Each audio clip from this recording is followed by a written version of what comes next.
Olá, pessoal. Nessa semana de conselho de classe foi pedido para nós da residência pedagógica preparar um material para vocês.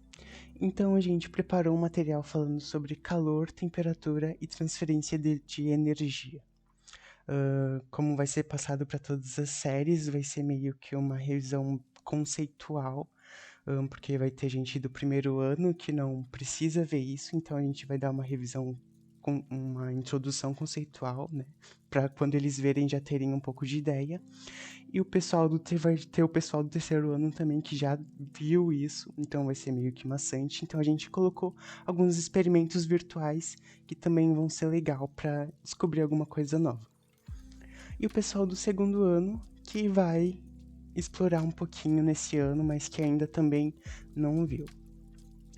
Então vamos lá. Me apresentando, eu esqueci de me apresentar. Meu nome é Gabriel Martins, eu sou estudante de licenciatura em Física da Universidade Federal de Pelotas. Eu faço parte do programa Residência Pedagógica, que é por onde eu estou apresentando esse trabalho. Uma imagem muito comum agora na pandemia é essa imagem que está aparecendo para vocês, de uma pessoa sendo verificada a sua temperatura por uma funcionária de um supermercado. Um ato que se tornou muito comum. E medir a temperatura e calor, essas duas palavras são quase que iguais pra gente, né? Mas por mais que elas estejam correlacionadas, elas estão muito diferentes. E para começar essa problematização do calor versus temperaturas, eu trouxe aqui para vocês a imagem de um cachorrinho. Vocês já pararam para perceber que no verão os cachorrinhos gostam de ficar deitados no piso frio, seja ele de lantejoula, de cerâmica ou de porcelanato, e no inverno ocorre exatamente ao contrário, eles preferem ficar longe desse tipo de piso? Daí a gente começa a se perguntar, o chão de piso cerâmico realmente está mais frio que um piso de carpete ou madeira? A sua temperatura realmente está mais baixa? Isso a gente vai desvendar nessa aula com alguns conceitos e com algumas simulações bem legais. Então, nesse quarto a gente tem uma visão infravermelha e a gente consegue perceber que tudo que está em azul tem a mesma temperatura, basicamente, ou seja, tudo que está em azul está em equilíbrio térmico, menos esse que está mais avermelhado, que é a televisão, que tem uma temperatura um pouco maior, porque ela possui um motor, porque ela possui algo que consegue esquentar ela. Tirando isso, tudo que tá no mesmo lugar vai ter praticamente a mesma temperatura, que é o que eu tô dizendo aqui do lado, né? Se usarmos um termômetro, veremos que tudo está à mesma temperatura, a temperatura ambiente, exceto aquilo que possui motor e, portanto, nos esquenta. Então a gente já tem um insight aí, né? Então, se tudo tá à mesma temperatura, os cachorrinhos estão errados, o piso tá à mesma temperatura, então ele não vai se refrescar, ou ele não vai manter sua temperatura? Não, né? O piso realmente vai estar um pouquinho mais gelado. Não vai estar mais gelado. A gente vai entender um pouquinho mais pra frente. E os cachorrinhos realmente ficam mais frescos, por causa de um conceito que a gente vai entender mais pra frente. A gente vai ver o porquê já já. Antes de falar de temperatura, a gente precisa falar que a sensação de quente e frio que a gente tem, a gente só sente isso por conta do nosso tato. E essa percepção não tem relação nenhuma com a temperatura de um corpo. A gente tem receptores de frio e receptores de calor, e esses receptores são o que fazem a gente ter essa ideia de quente e frio. Um exemplo é quando a gente coloca a mão em um material de metal. E a gente vai perceber que esse material vai estar frio, mesmo ele estando a mesma temperatura que todos os objetos no mesmo ambiente que ele está. E outra coisa sobre essa percepção das nossas terminações nervosas é que essa sensação pode muitas vezes nos enganar. Quando a gente toca em algo mais frio que o nosso dedo, a nossa mão vai ceder calor para esse corpo. E é essa transição de energia de um corpo para outro que dá essa sensação de frio. Já quando a gente toca em algo quente, o objeto quente vai ceder, a nossa mão vai receber energia desse objeto quente. E é isso que dá a sensação de calor para nossa mão. Mas nem sempre uma grande e rápida transferência de energia ocorre porque um objeto possui uma temperatura maior ou menor. A gente consegue perceber isso olhando simplesmente essas imagens.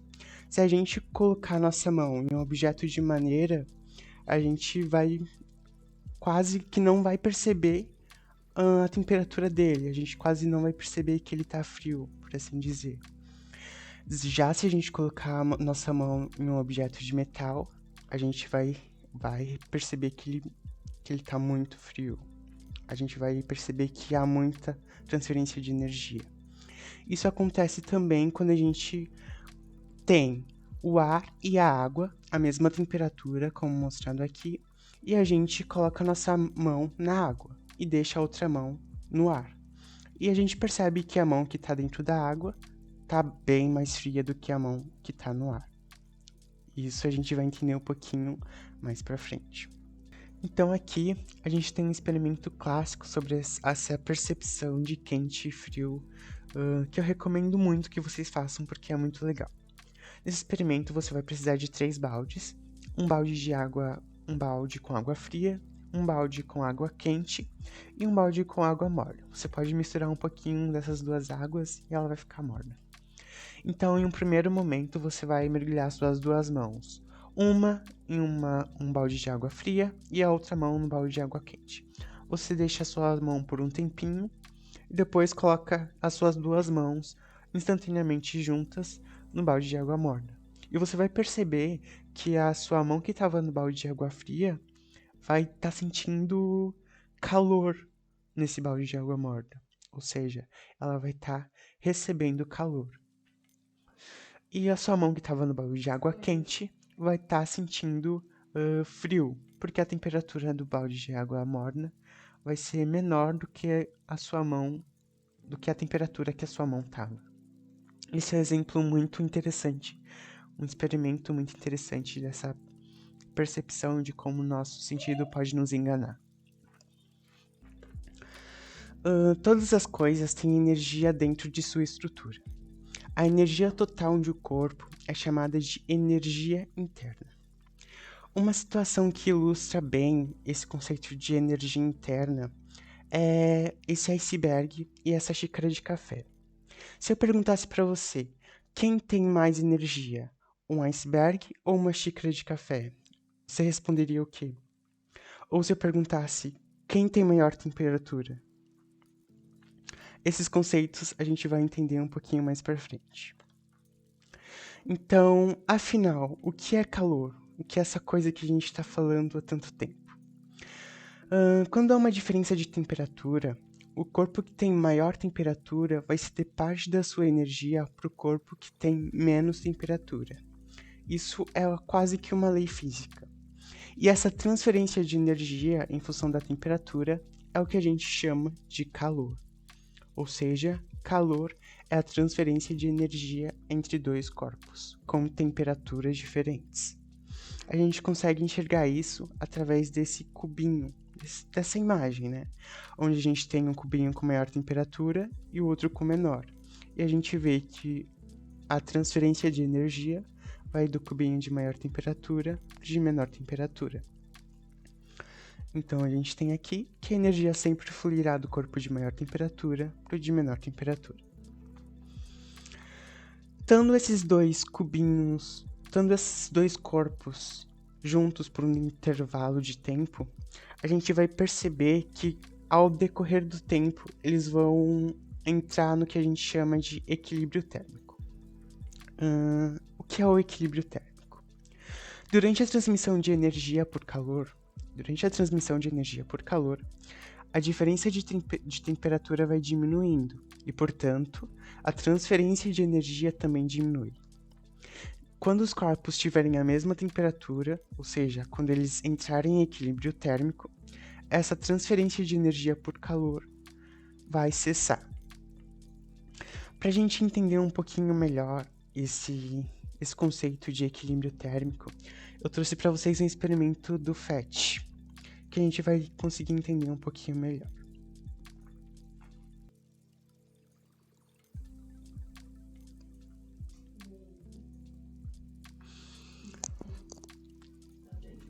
Então, essa é a página inicial da simulação FET. E quando a gente clica aqui na introdução, a gente tem esse ambiente. Ele tem dois objetos aqui, o ferro e o tijolo, e dois meio que fogões, vamos dizer assim. Se a gente pegar o ferro e o tijolo e colocar em cima de cada um deles e aquecer, a gente pode ligar esses símbolos de energia e sincronizar os aquecedores também dessa simulação para ficar bem melhor. Então, aquecendo os dois, a gente vê que o bloquinho do ferro e o bloquinho do tijolo recebem energia. Já tá bom. A gente vê que eles já estão cheios de energia. Agora a gente mede a temperatura de cada um deles. A gente podia ter feito antes, medir a temperatura deles antes de colocar no fogo. E vamos colocar eles aqui na água. A gente percebe que eles vão perder energia até entrarem em equilíbrio térmico. Ou seja, até os dois corpos terem a mesma temperatura.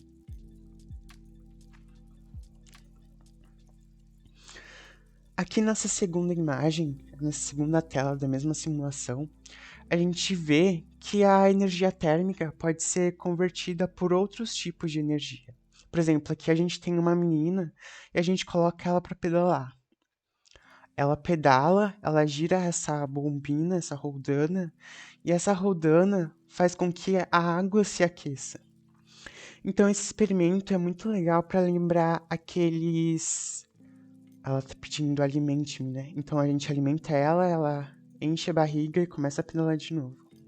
E o objeto continua a ter mais temperatura.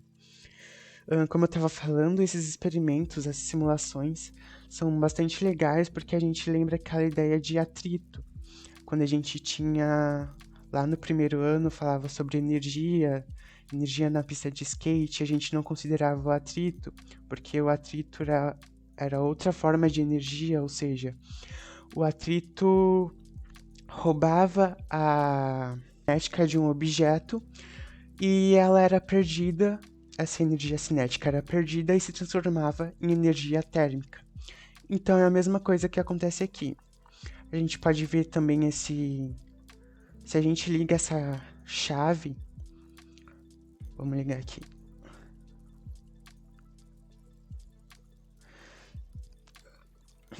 Ela faz essa rodana girar, que também faz aquecer a água.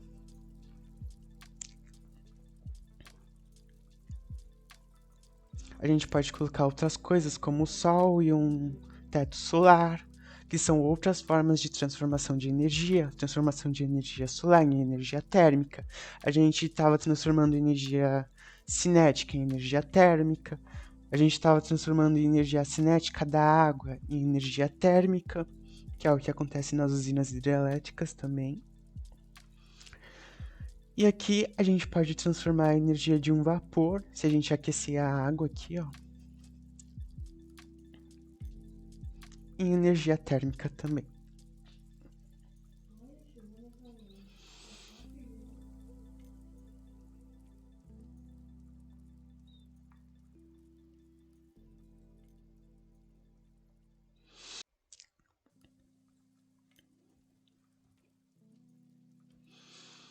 Já que a gente estava falando do experimento de energia cinética, a gente tem outro experimento que também se trata de um processo de transformação de energia.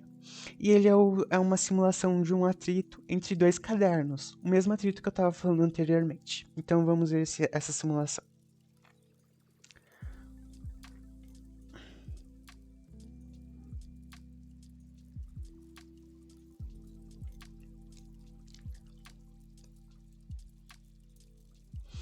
Aqui na simulação a gente tem essas moléculas representando as moléculas do livro de física. Essas verdinhas representam as moléculas do livro de física e as azuis do livro de química. E se a gente esfregar um livro sobre o outro, a gente vê que esse atrito se transforma em energia térmica por esse termômetro aqui.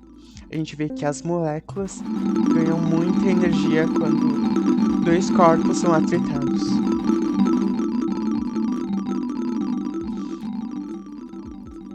E essa é a mesma coisa que acontece quando a gente anda, quando um carro anda, quando a gente joga o mouse sobre a mesa. A força de atrito é perdida por conta a energia cinética, aliás, é perdida por conta da força de atrito, que é convertida em energia térmica.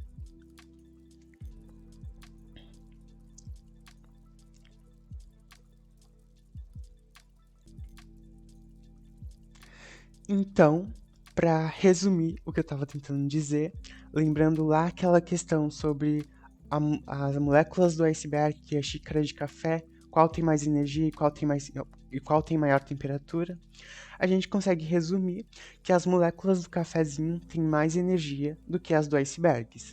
Mas o iceberg tem muito mais moléculas, né? E se a gente somar todas as moléculas que ele tem, a energia total interna do iceberg vai ser muito maior do que a energia total interna do cafezinho. Então, essa coisa de energia total se dá basicamente pelo tamanho da coisa, ou pela quantidade de moléculas que essa coisa tem. Já o cafezinho vai ter a maior temperatura. Então, ao colocar o cafezinho com iceberg, o cafezinho irá ceder energia para o iceberg. Portanto, a energia interna do iceberg aumenta ainda mais e a do cafezinho diminui. Então, nessa troca de temperatura, vai acabar que o cafezinho vai acabar se congelando, porque o iceberg tem muito mais energia negativa, se a gente pode dizer assim. E ela vai acabar congelando o cafezinho. A gente tem aqui uma demonstração, né, de um objeto que tem muita temperatura, que tem pouca temperatura nesse caso, e um que tem maior temperatura. A gente consegue perceber que o que tem maior temperatura, as moléculas se agitam muito mais rapidamente do que as moléculas que têm menor temperatura. Dito isso, a gente consegue definir que existem 3 tipos diferentes de formas de transferências de energia. Uma delas é a convecção, que acontece quando a gente ferve a água, e ela se dá nesse movimento giratório, né? A água fria que está em cima sempre vai para baixo, porque a água fria ela é mais densa, por isso que ela desce. Isso acontece também com o movimento do ar. O ar mais quente é mais denso, o ar mais frio, aliás, ele é mais denso, por isso ele vai descer. Daí o fogão aquece essa água, a água fica quente e ele sobe. Então tem esse movimento de convecção. Então a gente tem transferência de energia por convecção, por condução, que é por contato, basicamente. A gente tem esse exemplo da barra aqui. Numa ponta da barra está ligado uma vela, e a vela vai propagar energia por toda a barra, até a energia na barra por inteiro ficar igual, ficar uniforme. E a gente tem energia por radiação, que é a energia que vem do fogo e que é a energia que a gente recebe do sol. Dito isso, a gente tem mais outros 2 conceitos sobre esse processo de troca de energia. A gente tem os isolantes térmicos e os condutores térmicos. Um isolante térmico vai ser um material ou uma estrutura que vai dificultar a transmissão de calor. Se o equilíbrio térmico for retardado, a gente diz que esse material é um isolante térmico. Ou seja, um isolante térmico é aquilo que impossibilita o calor ou a energia de se propagar. Já o condutor térmico são os materiais que facilitam a passagem de calor, pois possuem grande condutividade térmica. O condutor térmico mais comum que a gente conhece é o metal. Aqui à direita a gente tem mais exemplos sobre os condutores isolantes. A gente tem que a panela é um ótimo condutor, que o ouro também é um ótimo condutor, e dois isolantes. A gente tem a alça da panela, que é feita de plástico, e por isso é um ótimo isolante, evita que a gente se queime. E a borracha, se a gente colocar a borracha lá perto de algo bem quente, a gente vai perceber que vai ser muito difícil de ele receber energia, de haver troca de energia entre a coisa que estiver perto da borracha, seja ela quente ou seja essa coisa fria. Agora a gente vai entender por que a água é mais gelada lá naquele exemplo que eu falei no começo, fazendo com que ela pareça ter menos temperatura que o ar. Como a gente viu já os conceitos de condutividade térmica, isso vai fazer um pouquinho mais de sentido talvez agora. A gente sabe, como eu já tinha falado, que o ar e a água vai ter a mesma temperatura. E como está escrito aqui, o ar está a 130 Fahrenheit e a água também. E nesse segundo exemplo, a água está a 40, o ar está a 40, o ar está a 40 e a água também. Mas só que o que faz a gente sentir a água mais fria é a condutividade térmica. Porque a condutividade térmica da água é 25 vezes maior do que a condutividade térmica do ar. Ou seja, a troca de calor entre a nossa mão e a água é muito mais fluida do que a troca de calor entre a nossa mão e o ar. Por isso que a gente tem essa percepção de frio.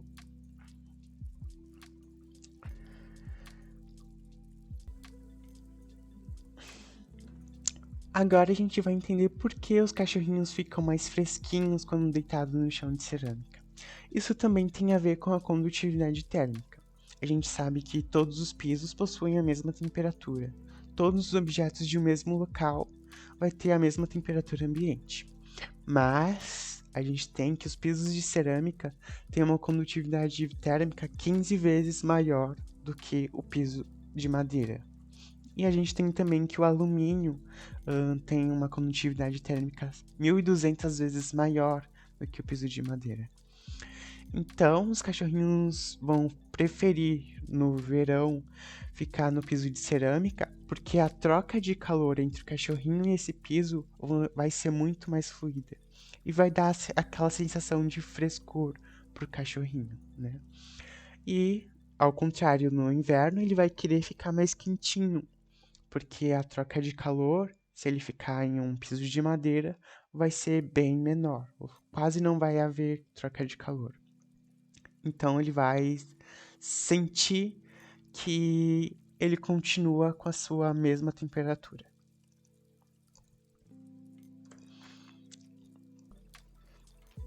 Então a gente já sabe que os diferentes tipos de piso vai conduzir mais ou menos energia por calor, de forma menos ou mais rápida, o conceito de condutividade térmica, dando aquela sensação de ser mais ou menos gelado.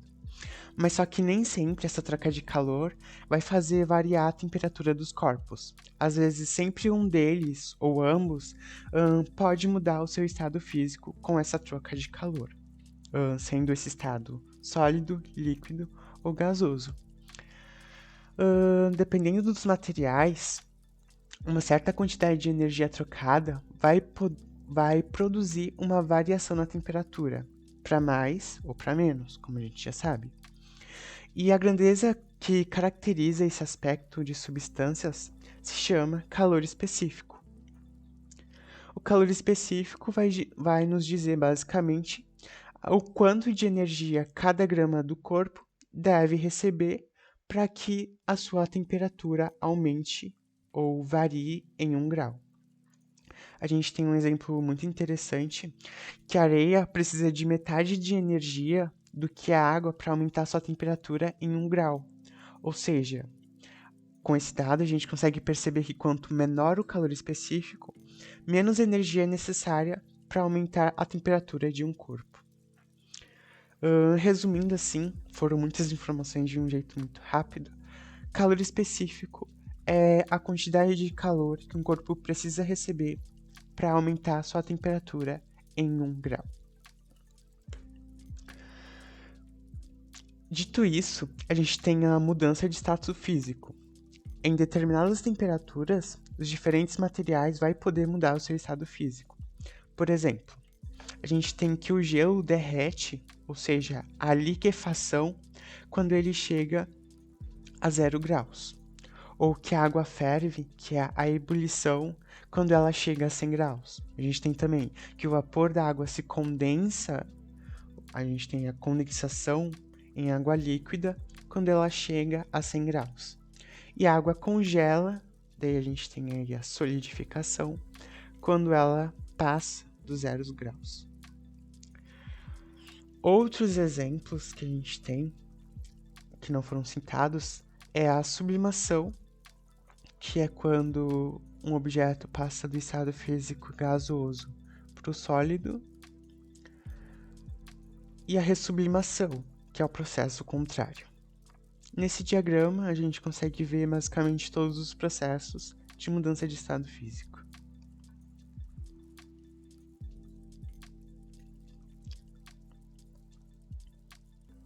Aqui a gente tem outra simulação que vai dar essa ideia de mudança de estado físico, dando uma abordagem mais molecular. Vamos abrir ela para mim tentar explicar um pouquinho melhor.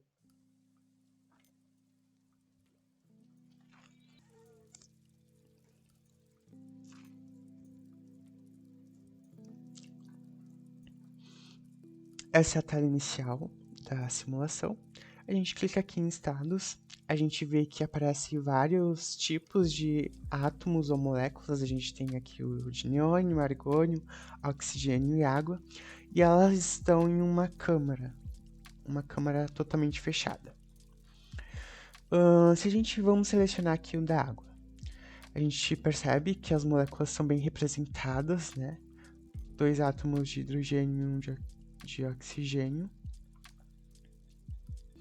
E aqui a gente pode escolher em qual estado a gente quer que essa substância esteja. Então vamos escolher o estado sólido. A água no estado sólido, ela em kelvins, a gente tem que observar isso também, que a temperatura está em kelvins. Ela tem esse formato e ela fica a 146 kelvins. No estado líquido, ela já fica praticamente toda junta. No estado sólido, a gente consegue perceber que essas moléculas de água ficam tão compactas que elas se levantam, basicamente. No estado líquido, elas ficam distribuídas em todo o chão.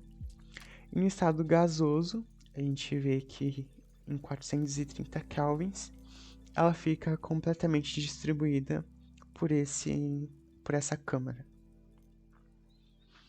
Ao invés de fazer isso, a gente podia mexer nesse ambiente aqui, aquecer mais a temperatura dessa câmara ou diminuir bastante, fazendo com que ela volte para o estado líquido ou gasoso também. A gente consegue ver que a temperatura está diminuindo ali em cima.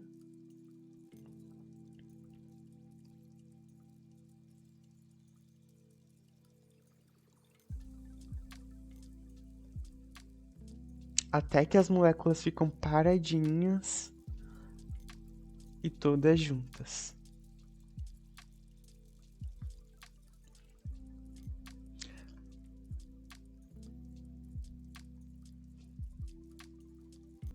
A gente pode fazer isso também para as moléculas de oxigênio e ver a temperatura em que elas ficam sólidas, 27 kelvins, líquidas, 57 Kelvin, ou no estado gasoso, a 113 kelvins.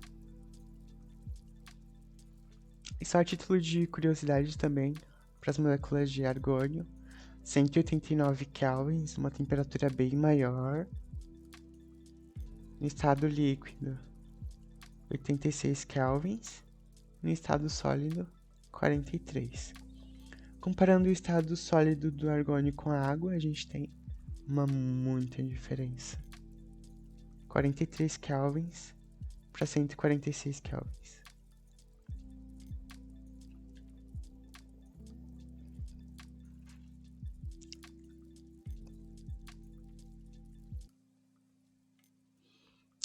E por fim, a gente vai ter uma última definição, que é o calor latente. O calor latente vai ser a grandeza que relaciona o quanto de energia cada grama de substância deve receber ou ceder de energia por calor para que essa grama possa mudar o seu estado físico. Por exemplo, a gente tem que para cada grama de gelo, a gente vai precisar receber 33, essa grama de gelo vai precisar receber 333 joules para virar água. Já cada grama de água vai precisar de 540 joules para virar vapor. Ou seja, ao contrário do calor específico, que diz quanto de energia ele precisa receber para elevar 1 grau a sua temperatura, o calor latente nos diz o quanto de energia uma substância precisa receber para mudar o seu estado físico.